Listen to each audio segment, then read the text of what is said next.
projet Wagner, les raisons d'un blocage.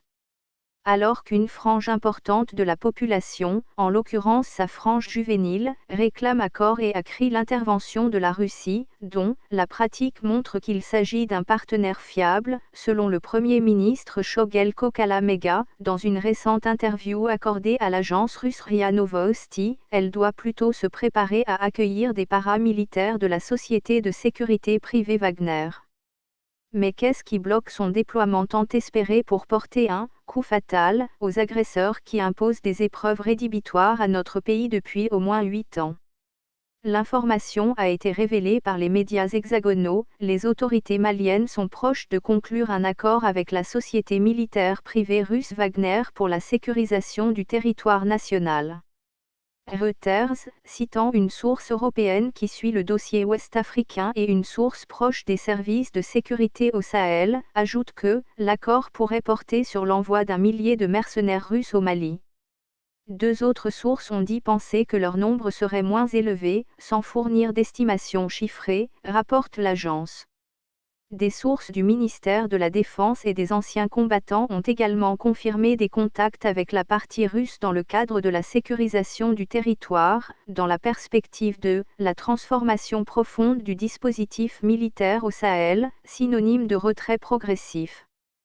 Mais l'équivoque a été définitivement levé lorsque le Premier ministre Shogel Kokala-Mega, du haut de la tribune de la 76e Assemblée générale des Nations unies, le 25 septembre 2021, a asséné « La nouvelle situation née de la fin de l'opération Barkhane », plaçant le Mali devant le fait accompli et l'exposant à une espèce d'abandon en plein vol, nous conduit à explorer les voies et moyens pour mieux assurer la sécurité de manière autonome ou avec d'autres partenaires.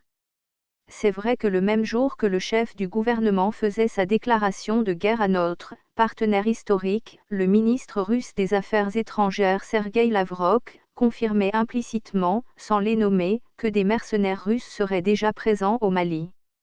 Mais, ce qu'attendent nos compatriotes qui ont réclamé à gorge déployée la présence militaire russe dans notre pays, ce n'est pas une présence clandestine à travers des déclinaisons sous forme de sociétés de gardiennage, mais plutôt une présence militaire opérante et triomphante sur les théâtres d'opération.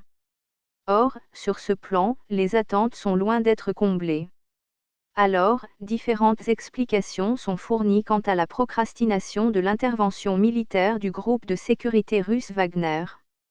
Selon Ouest France, dans un article intitulé La France redimensionne son dispositif au Sahel, les menaces françaises et estoniennes de se retirer de la mission Takuba, composée de détachements de forces spéciales européennes, ont gelé ce projet.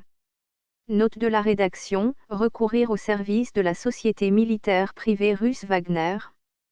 Cette explication vaut ce qu'elle vaut, dès lors qu'il est généralement admis que gouverner c'est prévoir et que par conséquent les autorités de la transition ont dû envisager différents cas de figure possibles, dont justement celui du retrait de certains pays de la force Takuba qui n'apparaît d'ailleurs pas jusque-là comme un foudre de guerre. Une autre explication plus crédible cette fois-ci, c'est la facture prohibitive de l'intervention de Wagner pour un pouvoir de transition.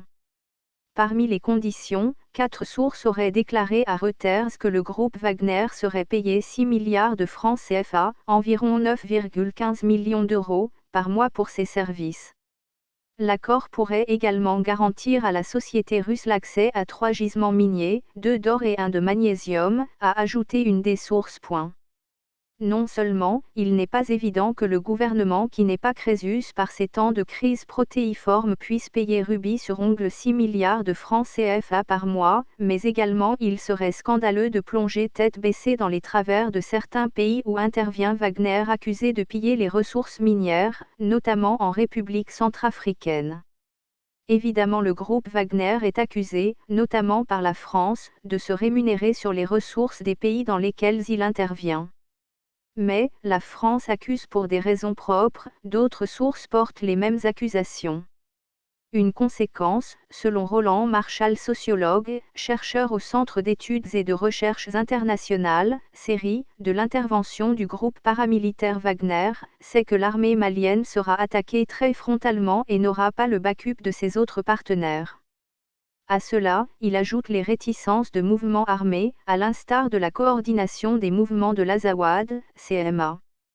Autant de facteurs qui peuvent expliquer les atermoiements des autorités de la transition. Pour autant est-il important de rappeler que le Premier ministre, lors de différentes interventions, n'a parlé que de « plan B ». Ce qui implique que nonobstant les levées de boucliers, c'est le plan A qui court toujours. Par Bertin Dakuo.